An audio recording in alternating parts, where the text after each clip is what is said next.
ឬជីវិតត្រូវបើកទំព័រមួយថ្មីចេញបារម្ភសុខទុក្ខគ្រប់ពេលគ្រប់វេលាសែនវេទនាក្នុងចិត្តពេលគេឃ្លាតឆ្ងាយហាមខ្លួនឯងកុំឲ្យនឹកគិតរឹតតែខ្វល់ខ្វាយត្រឡប់ក្រោយក៏បងមិនអាចធ្វើបាន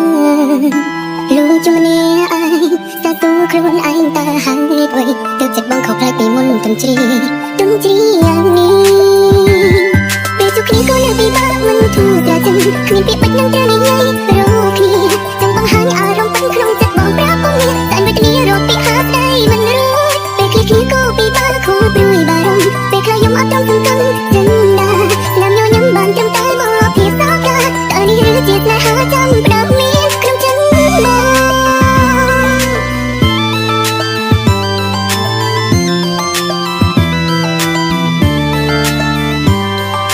ដឹងថាចិត្តខ្លួនឯងត្រូវព្រមទៅយកគេមកគិត